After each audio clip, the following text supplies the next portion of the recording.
सूरज को कौन खुदा बनाया था? हीलियम टूटता है, सूरज को चंद्रमा पर क्या गुजर रहा है, किस ग्रह पर क्या एक्शन रिएक्शन हो रहा है, वो मुफ्ती साहब क्या जानने गया? कि अंगुरी अंगिया कर दे तो चांद दो टुकड़ा हो जाता है और करते। जब ये सब जब झूठे बोलने की बात है, खुदा साहब चांद बना रहे थे, वो देख रहे थे, जगह हनुमान जी सूरज लील रहे थे, तुलसीदास देख रहा था। पहले पदार्थ हुआ कि पहले ईश्वर हुआ? अगर ईश्वर पहले बना है तो इतना पदार्थ लाया कहाँ से? अगर 100 निर्जन स्थान में जहाँ किसी पक्षी का आवाज न जाए, किसी जीव का आवाज न जाए, एक बहुत दूर रेगिस्तानी इलाका में 100 रूम बना दे और 100 मादा महिला को ले जाए, गर्भवती को, जो आज कल चाइल्ड इशू करने की स्थिति में हो, और 100 रूम में 100 माँ को रख दीजिए और सारे माँ को ट्रेनिंग दे दीजिए कि एक शब्द नहीं बोले। और चाइल्ड इशू होने के बाद वो बच्चों को 100 रूम में लालन पालन दूध पिला करके 100 बच्चों को उसी रूम में बंद करके सुला करके माँ एक शब्द उसको पोसने पालने में न बोले, न उससे बतियाए,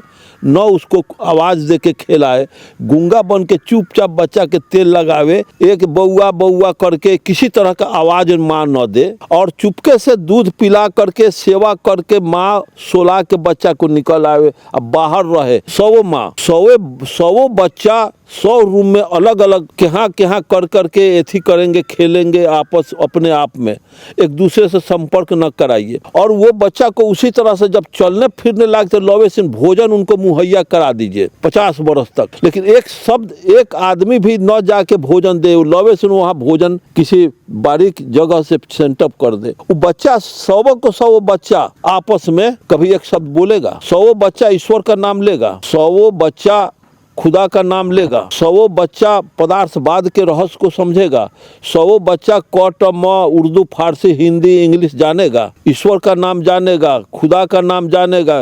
100 बच्चा गूंगा होकर के मर जाएगा, चलने का बोलने का लूढ़ नहीं होगा, तो वो मुफ्ती साहब को ईश्वर का पाठ पढ़ाया गया होगा। इसी तरह से वो खुदा के प्रति उनको कॉन्फिडेंस है, खुदा होता नहीं है। पदार्थ के रहस्य को नहीं समझेंगे, मैटर को नहीं समझेंगे तो ईश्वर के बारे में नहीं समझेंगे। अगर उन लोगों से पूछा जाए कि पानी का फॉर्मूला, बुद्ध से पूछा जाता, मुहम्मद से पूछा जाता कि पानी का फॉर्मूला क्या है, तो वो बता सकते थे? नहीं बताते, क्योंकि ज्ञान जिस समय जितना था उतना ही ज्ञान का, कोई बुद्ध चाहे मुहम्मद चाहे क्राइस्ट, जितना ज्ञान था उतना ही ना कोई अपना व्याख्या विश्लेषण करेगा। मुफ्ती साहब के शब्दों में टेस्ट, खुदा टेस्ट लेते हैं, एग्जाम लेते हैं। पूरा प्रयोगशाला है का, पूरा मतलब कि ब्रह्मांड, यहाँ कोई भी घटना घटता है ईश्वर के कृपा से, पत्ता भी हिलता है ईश्वर के कृपा से। तो सोमनाथ के मंदिर में आकर के हिंदुओं का देवी देवता को कबाड़ के ले गया, ईश्वर के कृपा से। देश में एक बड़ा मुद्दा छिड़ गया है कि गॉड है या नहीं, खुदा है या नहीं। इन तमाम बिंदुओं पर एक डिबेट हुआ था दिल्ली के कॉन्स्टिट्यूशन क्लब में, जहां पर जावेद अख्तर और सामने थे मुफ्ती साहब। उन दोनों के बीच में बहस होता है कि इस दुनिया में गॉड है या नहीं, खुदा है या नहीं। और इस बहस को लेकर पूरे देश में चर्चा बना हुआ है। सभी लोग इस बात की चर्चा कर रहे हैं कि गॉड होते हैं या नहीं, खुदा होते हैं या नहीं। कई लोग मुफ्ती साहब को कह रहे हैं कि उन्होंने नास्तिकों को पानी पिला दिया और उन्होंने खुदा होने का सबूत पेश कर दिया। कई लोग ऐसे हैं जो जावेद अख्तर के पक्ष में हैं और उनका कहना है कि इस यूनिवर्स में कोई खुदा या गॉड नहीं है। इन तमाम बिंदुओं पर चर्चा करने के लिए मेरे साथ इस वक्त मौजूद हैं बिहार अर्जक संघ के प्रदेश अध्यक्ष माननीय अरुण कुमार गुप्ता जी। इनसे बात करेंगे और बारीकी से इन बिंदुओं पर चर्चा करेंगे। जावेद अख्तर जी या और जो कोई हो, कहने पर उन लोगों को थोड़ा भलगर लगेगा, लेकिन सच्चाई सच्चाई है। आज संसद में जितने लोग हैं, एक कार्ल मार्क्स का मुकाबला, एक अम्बेडकर का मुकाबला कर सकता है। सारे संसद लोग मिल करके भी एक कबीर का मुकाबला नहीं कर सकते। बुद्ध का ये सारे लोग मिल करके मुकाबला नहीं कर सकते हैं। ये तब हम इन लोगों को ज्ञानी समझते कि 10 वर्ष वो लोग जेल रहे या जेल लाइब्रेरी का डीप अध्ययन करे कार्ल मार्क्स के डायलेक्टिकल मैटेरियलिज्म का। जो डायलेक्टिकल मैटेरियलिज्म को अभी तक जो नहीं छुआ है, नहीं पढ़ा है, वो क्या सृष्टि के बारे में, पदार्थ के बारे में व्याख्या विश्लेषण करेगा। कहने का मतलब है विज्ञान को समझने के लिए आदमी को ब्रेन को ट्विस्ट करना होगा, अध्ययन करना होगा। और जब तक अध्ययन नहीं करेंगे, पदार्थ के रहस्य को नहीं समझेंगे, मैटर को नहीं समझेंगे, तो ईश्वर के बारे में नहीं समझेंगे, जीव के बारे में नहीं समझेंगे। और मैं ये नहीं कहता हूँ कि मैं जो समझता हूँ यही 100% परफेक्ट है, लेकिन अभी तक जो मैं समझता हूँ, अब भारत के जितने राइटर हैं, जितने लोग अभी तक जो विचार दिए हैं, उनका और पूर्व के दार्शनिकों का विचार, अभी का विज्ञान, अब पहले के विज्ञान का टैली करने के बाद निष्कर्ष पर आदमी पहुंचता है। तो मुफ्ती साहब का आर्गुमेंट है कि इस दुनिया में खुदा है, क्योंकि उन्होंने इस पूरे संसार को बनाया है। इसमें जितने जीव जंतु, पेड़ पौधा, ये सब कुछ जो भी है उसे खुदा ने बनाया है, गॉड ने बनाया है। और जावेद अख्तर साहब का कहना है कि ये खुदा गॉड नहीं होता है, वो नहीं बनाया। तो आप क्या मानते हैं कि इस दुनिया को खुदा और गॉड ने बनाया है? कुछ सृष्टि का निर्माण किया होगा ईश्वर या खुदा, तो उस समय वो देखे होंगे और उसका परमाणु उनके पास है नहीं। इनके पास, ये जो नास्तिक हैं जावेद अख्तर जी, इनके पास भी बेहतर पदार्थवादी तर्क नहीं है। उनको पूछना चाहिए उनसे, आस्तिक हैं उनसे, कि पहले पदार्थ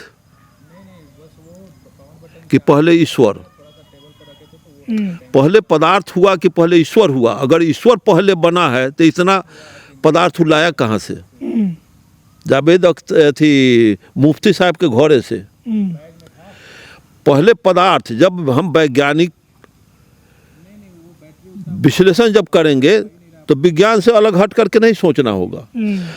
जब हम जानते हैं, सारे इसको देखेंगे, संसार के सभी ज्ञानी लोग अगर न्यूटन के पदार्थवाद के नियम को समझेंगे, पदार्थ के नियम को समझेंगे, तो न्यूटन को समझना होगा, गुरुत्वाकर्षण को समझना होगा, और उसके बाद मैटर को समझने के लिए कार्ल मार्क्स के डायलेक्टिकल मैटेरियलिज्म को पढ़ना होगा। अगर कार्ल मार्क्स के डायलेक्टिकल मैटेरियलिज्म को कोई नहीं पढ़ा होगा, कह दे कि ईश्वर नहीं है, चूँकि कोई अभी तक प्रमाणता, सतही बात है, लेकिन उसका व्याख्या और विश्लेषण करने में हम सक्षम नहीं हैं, ये कहेगा आदमी। मैं पूछता हूं कि पहले पदार्थ कि पहले ईश्वर? जब हम एक तरफ स्कूली कॉलेज के विद्यार्थी जानता है, सारे लोग जानते हैं, प्रोफेसर भी जानते हैं कि पदार्थ का नाश नहीं होता है, न पदार्थ का एक्स्ट्रा निर्माण होता है, न पदार्थ का नाश किया जा सकता है, न पदार्थ का निर्माण किया। जितना पदार्थ है उतना ही रहेगा। अगर ईश्वर सृष्टि का निर्माण किया तो ईश्वर पदार्थ से ही, कोई वस्तु किसे कहते हैं? जो बहुत से पदार्थ को संकलित करके किसी चीज़ का निर्माण कीजिए तो वस्तु होगा। अब पदार्थ उसे कहते हैं जो रसायन क्रिया करता है, सूक्ष्म उसका अस्तित्व होता है।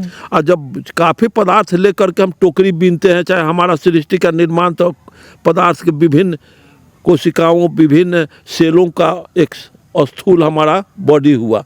अगर हम बने हैं, हम ही सृष्टि का निर्माण किया है, मैं गॉड, अरुण गुप्ता गॉड, हम ही सृष्टि बनाए हैं, तो अरुण गुप्ता को बनने में जो मटेरियल खर्च हुआ है, अरुण गुप्ता के बनने में जो पदार्थ लगे हैं, इसका मतलब है कि अरुण गुप्ता के बनने के, ईश्वर बनने के पहले ये था, मैटर पहले था, पदार्थ था, तब ना हम बने।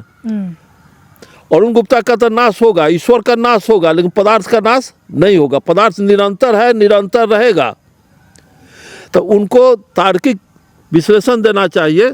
पदार्थ में रसायन क्रिया होता रहता है, स्वतः गुण में परिवर्तन होता रहता। तो ईश्वर अगर इस सृष्टि से पहले, सृष्टि के निर्माण से पहले ईश्वर अगर कहीं से आया तो पदार्थ के रूप में रहा होगा, बनाया, ईश्वर बना होगा, उसके पास kidney, lungs, bone, heart, spleen, आँख, नाक, ये सब रहा होगा ईश्वर का। तो ईश्वर के जो बनने में, शरीर के, ईश्वर के निर्माण में जो मैटर लगा हुआ है, वो मैटर कहीं ना कहीं पहले से जमा था, उसी से लेके ईश्वर का निर्माण हुआ। और ईश्वर जब अस्तित्व में आया तो फिर ईश्वर, इतना पदार्थ पहले कहीं रहा होगा तो अब ना ले करके सृष्टि का, इसका मतलब कि सृष्टि सत है, ईश्वर नथिंग, कुछ नहीं। पदार्थ ईश्वर है, पदार्थ में निरंतर चेंजिंग होता रहता है। कोई ईश्वर या कोई आदमी उसमें परिवर्तन नहीं करता है। पदार्थ का गुण ही है परिवर्तन, चेंजिंग, बदलाव। जैसे लोहा टाटा से लाए और उसको स्वतः छोड़ दीजिए, आप उसमें कोई क्रिया कीजिए ना कीजिए, उसमें क्रिया निरंतर होता रहता है। बीज बनते बनते एक दिन समय आएगा कि लोहा, टाटा का लोहा एक दिन वेनिस्ट हो जाएगा, ख़त्म हो जाएगा, जंग लग करके वो समाप्त होगा। तो कहिए कि ईश्वर उसको समाप्त किया। टाटा में से बन करके आया है जो लोहा, तो वो पहले कहीं लोहा का ओर था, लोहा का पत्थर था, उसको हम गला करके एक अस्तित्व दूसरे अस्तित्व में कन्वर्ट किया। यही सिस्टम है। ईश्वर इज नथिंग, ईश्वर होता नहीं है, ये प्रकृति है। जैसे अगर ईश्वर है तो मैं पूछता हूँ पदार्थ के गुण को समझें। जो ईश्वरवादी हैं, ईश्वर में कॉन्फिडेंस रखते हैं, उनको समझना होगा पदार्थ के रहस्य को। अगर एक बाल्टी में घी लें और एक बाल्टी में पत्थर लें और दोनों को एक जगह मिला दें और घी या पत्थर को एक साथ ले करके किसी तालाब में हम उझलेंगे, तब दोनों पदार्थ का गुण अलग अलग, जो गुण अलग अलग है। अगर ईश्वर है तो घी को नीचे डुबा दे और पत्थर को ऊपर तैरा दे। घी को कोई तो तैराया नहीं, तैराया, उसका गुण है तैरना, पानी के अंदर नहीं जाएगा, चूंकि पानी से उसका घनत्व तो कम है। अब पानी से ज्यादा घन तो पत्थर का है तो नीचे जाएगा, वो तो गुण है। तो ऐसी व्यवस्था को समझना उनको होगा। अच्छा सर, आपने ये बताया कि मैटर से, पदार्थ से बना है ये दुनिया, लेकिन उनका कहना है कि जैसे कि जो ईश्वर है या खुदा है या गॉड है, जो भी है, वो टाइम से पहले, मुफ्ती साहब का आर्गुमेंट था कि टाइम से पहले, मतलब अभी कह रहे हैं ना कि हमेशा से है, हमेशा रहेंगे, वो नहीं, टाइम बनने से पहले से ईश्वर है, खुदा है, जिसको आप जो है कि इंसानी दिमाग से नहीं समझ सकते हैं। आप जो भी बात किए हैं वो फिजिकल बात किए हैं, वो बोले कि आप इंसानी दिमाग से ऐसे उनको नहीं समझ सकते हैं, ये उनका आर्गुमेंट है। अच्छा, एक बात उनसे मैं पूछूं, अगर 100 निर्जन स्थान में कोई निर्जन स्थान हो जहाँ किसी पक्षी का आवाज न जाए, किसी जीव का आवाज न जाए, एक बहुत दूर रेगिस्तानी इलाका में 100 रूम बना दे और 100 मादा महिला को ले जाए, गर्भवती को, जो आजकल चाइल्ड इशू करने की स्थिति में हो, और 100 रूम में 100 माँ को रख दीजिए और सारे माँ को ट्रेनिंग दे दीजिए कि एक शब्द नहीं बोले। और चाइल्ड इशू होने के बाद वो बच्चों को 100 रूम में लालन पालन, दूध पिला करके 100 बच्चों को उसी रूम में बंद करके सुला करके माँ एक शब्द उसको पोसने पालने में न बोले, न उससे बतियाए, न उसको आवाज़ दे के खिलाए, गूंगा बन के चुपचाप बच्चा के तेल लगावे, एक बउआ बउआ करके किसी तरह का आवाज़ माँ न दे, और चुपके से दूध पिला करके सेवा करके माँ सोला के बच्चा को निकल आवे, अब बाहर रहे 100 माँ, 100 बच्चा 100 रूम में अलग अलग क्या कर करके एथी करेंगे, खेलेंगे आपस अपने आप में, एक दूसरे से संपर्क न कराइए। और वो बच्चा को उसी तरह से जब चलने फिरने लायक तो लवेसिन भोजन उनको मुहैया करा दीजिए 50 बरस तक। लेकिन एक शब्द, एक आदमी भी न जाके भोजन दे, लवेसिन वहाँ भोजन किसी बारीक जगह से सेटअप कर दे। वो बच्चा 100 को 100 बच्चा आपस में कभी एक शब्द बोलेगा, 100 बच्चा ईश्वर का नाम लेगा, 100 बच्चा खुदा का नाम लेगा, 100 बच्चा पदार्थवाद के रहस्य को समझेगा, 100 बच्चा क ट म उर्दू फारसी हिंदी इंग्लिश जानेगा, ईश्वर का नाम जानेगा, खुदा का नाम जानेगा। 100 बच्चा गूंगा हो करके मर जाएगा, चलने का बोलने का लूढ़ नहीं होगा। तो वो मुफ्ती साहब को ईश्वर का पाठ पढ़ाया गया होगा। इसी तरह से वो खुदा के प्रति उनको कॉन्फिडेंस है, खुदा होता नहीं है। अगर उन लोगों से पूछा जाए कि पानी का फार्मूला, बुद्ध से पूछा जाता, मोहम्मद से पूछा जाता कि पानी का फार्मूला क्या है, तो वो बता सकते थे? नहीं बताते, क्योंकि ज्ञान जिस समय जितना था उतना ही ज्ञान का, कोई बुद्ध चाहे मोहम्मद चाहे क्राइस्ट, जितना ज्ञान था उतना ही ना कोई अपना व्याख्या विश्लेषण करेगा। जो 1 बीघा में रहने वाला आदमी है वो 100 बीघा का हाल क्या जानने गया? वास्को डी गामा, कोलंबस दुनिया का खोज किया, तब ना यहाँ का अनाज वहाँ गया, वहाँ का अनाज यहाँ आया, यहाँ का चीज़ वहाँ गया, वहाँ का चीज़, वहाँ का एटमॉस्फेयर क्या है, यहाँ का एटमॉस्फेयर क्या, दुनिया को आता पता लगा। जब नहीं दुनिया का खोज हुआ था तो ईश्वर खोज करके क्यों नहीं लाया? ईश्वर मानव को क्यों नहीं यहाँ वहाँ सेंटअप किया? सर, तो उनका एक और आर्गुमेंट है कि ईश्वर जो है वो टेस्ट करते हैं। जैसे जावेद अख्तर साहब ने इनको आर्गुमेंट किया, क्योंकि मुफ्ती साहब ये कह रहे थे कि इस यूनिवर्स में ईश्वर या खुदा या गॉड के मर्जी के बिना एक पत्ता तक नहीं हिलता, कुछ भी नहीं होता है। तो जावेद अख्तर साहब ने कहा तो फिर जो गाजा में बच्चे मर रहे हैं, उनको बम से उड़ा दिया जा रहा है, छोटी छोटी बच्चियों का रेप कर दिया जाता है, मासूम लोगों को मर्डर कर दिया जाता है, तो क्या ये भी ईश्वर के मर्जी से होता है? तो मुफ्ती साहब का आर्गुमेंट था कि ईश्वर टेस्ट लेते हैं, जांच करते हैं कि हम इंसान को भेजे हैं, अब इंसान वहाँ जाएगा तो जैसा कर्म करेगा उसको फल, वो सजा जो भी है वो खुदा देंगे मरने के बाद। हाँ, तो क्या कहेंगे इस पर? अरे मुफ्ती साहब समझे ना, मुफ्ती साहब को मैं क्या कहूँ? इसका मतलब है कि मुफ्ती साहब के शब्दों में टेस्ट, खुदा टेस्ट लेते हैं, एग्जाम लेते हैं।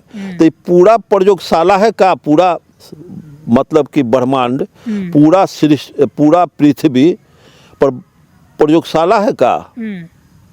तो प्रयोगशाला में वो प्रयोग ईश्वर कर रहे हैं, खुदा प्रयोग कर रहे हैं। जो लड़के मर रहे हैं, जो बच्चे बीमारी से मर रहे हैं, जो आतंकवादी एटम बम गिरा दिया, तो खुदा प्रयोगे कर रहे हैं, खुदा टेस्ट ले रहे हैं। तो उन्हीं को ये ज्ञान फले फूले, ये ज्ञान दूसरे को नहीं दे, क्योंकि इस ज्ञान से समाज को नुकसान होने वाला है। खुदा का इन्वेंशन करके, खुदा का ईजाद करके ये लोग अपना मतलब कि व्यवसाय चलाना चाहते हैं। खुदा अगर है या टेस्ट ले रहा है तो प्रयोगशाला करके, तो खुदा टेस्ट कहाँ, कौन ताला पर आसमान में रह के टेस्ट ले रहे हैं?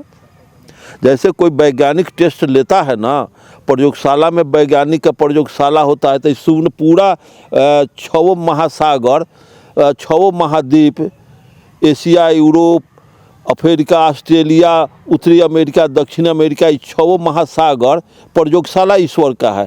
तो मोहम्मद साहब वहाँ प्रयोगशाला अपन खोल ले बड़ा न, हिंदू यहाँ प्रयोगशाला कैले बा, क्राइस्ट यूरोप में प्रयोगशाला कैले बा, और बौद्धिस्ट सब प्रयोगशाला कैले बाटे चीन में। ये क्या लबड़ई का प्रयोगशाला का शब्द तर्क दे करके उसको ज्ञान का परिभाषा समझता नहीं है। ज्ञान किसे कहते हैं मुफ्ती साहब को अंदाज नहीं। एक लहजे में ये नास्तिक जो हैं जावेद साहब, ये इनको और अध्ययन करने की जरूरत है कि पदार्थ के रहस्य को जानना चाहिए। ईश्वर पदार्थ से अलग हट के कोई चीज नहीं हो सकता है। ईश्वर भी बना तो पदार्थ में बना, ईश्वर से पहले पदार्थ था तब ईश्वर बना। तो पदार्थ का संकलन करके हम कारखाना बना देते हैं, पदार्थ को कलेक्ट करके हम टोकरी बना देते हैं, पदार्थ को कलेक्ट करके हम मोटरसाइकिल गाड़ी बनाते हैं।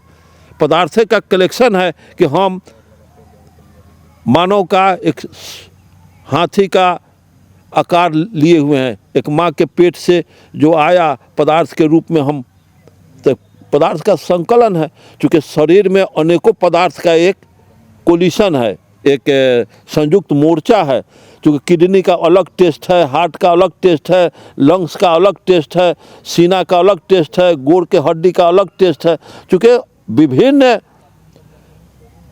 पदार्थ के विभिन्न सेलों का एक संयुक्त मोर्चा है जो शरीर, इसको मुफ्ती साहब क्या जानने गया।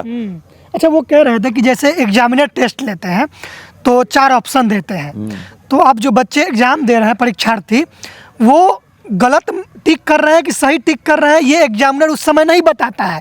उसी तरीके से गॉड जो है कि जैसे कोई इंसान गलत कर रहा है तो गॉड उस समय नहीं रोकेंगे कि तुम गलत कर रहे हो, उसका रिजल्ट निकलेगा और रिजल्ट निकलने का एक टाइम होता है। अच्छा, तो मरने के बाद सब रिजल्ट आएगा। तो मरने के बाद रिजल्ट आएगा तो मर करके कौना ताला पर आसमान पर जाएगा, 7वां ताला पर या 5वां ताला पर?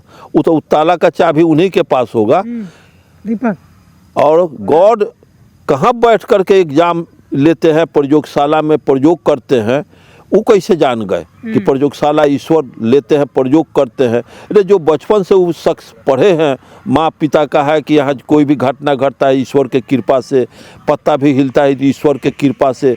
तो सोमनाथ के मंदिर में आकर के हिंदुओं का देवी देवता को कबाड़ के ले गया ईश्वर के कृपा से। मतलब ये खपतुल हवास वाला तर्क मुझसे कीजिएगा तो वैज्ञानिक तर्क का एथी धजी निकल जाएगा। वैज्ञानिक तर्क वो खपतुल हवासी वाला बात को नहीं, वो आधार बेस मानता है। वैज्ञानिक लोग तर्क के आधार पर किसी चीज़ को सही गलत का मुआयना करते हैं। मैं पूछता हूँ कि वर्ल्ड ट्रेड सेंटर को ओसामा बिन लादेन बहुत बड़ा बोइंग से जहाज से उसको ढहा दिया और उसमें हजारों आदमी मर गए। अब इतना बड़ा घटना घटा दिया तो ईश्वर उसका दोषी है? खुदीराम बोस को हत्या थी में भगत सिंह को फांसी हुआ, ईश्वर टेस्ट ले रहे थे। इंडिया को इतने सारे विदेशी गुलाम बनाई टेस्टे था। तो ये बचपना इसको कहा जा सकता है। मुफ्ती साहब का एक दायरा है, एक कुआं में पड़े हुए इंसान है, भटका हुआ मानसिकता है। जितने मौलवी हैं पूरे समाज का, जितने पंडित मुल्ला लोग हैं, वो समाज को दिग्भ्रमित करने का उनका ट्रेड है। वो ट्रेड से दिग्भ्रमित करेंगे तब ना आराम से उनका व्यवसाय चलेगा। और इससे फाजिल मैं क्या कह सकता हूँ। सर एक इसी से जुड़ा हुआ है, तो जावेद अख्तर साहब का एक आर्गुमेंट आया कि आप बता रहे हैं कि टाइम से पहले से खुदा है, गॉड है, क्या है? तो बोले कि आपके जो धार्मिक पुस्तकें हैं, किताब है, उसमें डायनासोर का जिक्र क्यों नहीं आता है? तो इसके बारे में बताइए थोड़ा। अरे मैं तो क्लियर कर दिया, ये सब आ जाता है उसी में। मैं कहा कि बुद्ध भी पानी पीते थे, कबीर भी पानी पीते थे, क्राइस्ट भी पानी पीते थे, मुहम्मद भी। लेकिन उन लोगों से बहुत ज्ञानी थे जिसके करोड़ों आदमी उनका फॉलोअर हैं। क्राइस्ट के करोड़ों आदमी हैं, वैज्ञानिक भी क्राइस्ट के हैं। पूछा जाता मुहम्मद साहब से, पानी का फॉर्मूला तो नहीं बताते, क्योंकि उस समय हाइड्रोजन ऑक्सीजन का H2O का कोई फॉर्मूला था नहीं। विज्ञान जितना उस समय जितना ज्ञान था उतना ही ना ज्ञान का कोई बात करेगा। आज परमाणु टूटा है, परमाणु भी एक समय आएगा कि इससे भी फाइन हीलियम टूटेगा। कौन विज्ञान आज पुरान पड़ेगा, कौन विज्ञान कल नया होगा, ये तो प्रकृति का नियम है। आज का विज्ञान कल पुरान पड़ा है। तो जिस समय जितना बुद्ध के समय जितना ज्ञान था तो बुद्ध उतना ही न देंगे। अब आज आया है मोबाइल। अगर आज से 50 वर्ष पहले हम लोग बच्चे थे तो मोबाइल का कोई जिक्र नहीं ले रहा था। तो उस समय का बड़का बड़का दार्शनिक लोग से पूछा जाता मोबाइल के फॉर्मूला, वो जो बताता। और वो मुफ्ती साहब क्या जानने गया? उस जान रहा है उसी समय जिस समय अविकसित युग था, अविकसित युग का वो किताब पढ़े हुए। वो क्या जानने गया पानी का फॉर्मूला? वो क्या जानने गया न्यूक्लियर को? वो क्या जानने गए हीलियम को? वो क्या जानने गए सूरज को कौन खुदा बनाया था? उसको कौन कौन चीज़ है? हीलियम टूटता है, सूरज को चंद्रमा पर क्या गुजर रहा है, किस ग्रह पर क्या एक्शन रिएक्शन हो रहा है, वो मुफ्ती साहब क्या जानने गया? चांद बनाए हैं उनके खुद। हाँ? चांद बनाए हैं कि अंगुली अंगिया कर दिया तो चांद 2 टुकड़ा हो जाता है। और करते जब ये सब जब झूठे बोलने की बात है, खुदा साहब चांद बना रहे थे, वो देख रहे थे, जगह हनुमान जी सूरज लील रहे थे, तुलसीदास देख रहा था। ये सब बेबुनियादी बातें हैं। जैसे कि आप कह रहे हैं कि भगवान को नहीं मान रहे हैं, आपको पता नहीं चल रहा कि भगवान नहीं है, तो वो उनका सवाल था कि एक मेटल डिटेक्टर एक यंत्र है, तो उससे आप प्लास्टिक को डिटेक्ट कीजिएगा तो थोड़ी डिटेक्ट होगा। वैसे ही आपको डिटेक्ट नहीं हो रहा है भगवान और ईश्वर। अच्छा, इनका प्लास्टिक डिटेन वो तो उस तरह से प्लास्टिक का उस पर अयबे नहीं करेगा, वो मेटले है, वो पदार्थे है उस टाइप का, वो नहीं पकड़ाएगा क्योंकि उसका अलग सिस्टम है, वो अलग तरीका। हम कहते हैं कोयला का यूरेनियम से तुलना दें, समझे ना, नहीं होगा। सबका अलग अलग गुण है, अलग अलग उसका एग्जिस्ट है, अस्तित्व सबका अलग होता है। अब इसका अस्तित्व को कोई मरचा के तिताई को कहे, मरचा के तिताई को और चीनी के मिठाई को कहाँ से आता है? एक के मिट्टी, एक के गमला का मिट्टी हो, उसी में एक ऊख का पेड़ लगा दीजिए और उसी में एक मरचा का पेड़ लगा दीजिए, दोनों कहाँ से उसमें अपना तिताई भर लेता है? क्योंकि उसका जो आंशिक जो गुण है, वस्तु का जो गुण है, सूरज के धूप से, हवा से, पानी से, ये सब ले करके उसका डेवलपमेंट करेगा। चाहे वो तिताई में चला जाएगा, मिठाई में चला जाएगा, तो उसका अलग अलग जो अस्तित्व है, वो पोलोथीन का अलग अस्तित्व है, इसका अलग अस्तित्व है। दोनों को कैसे एक साथ आप विश्लेषण कर सकते हैं?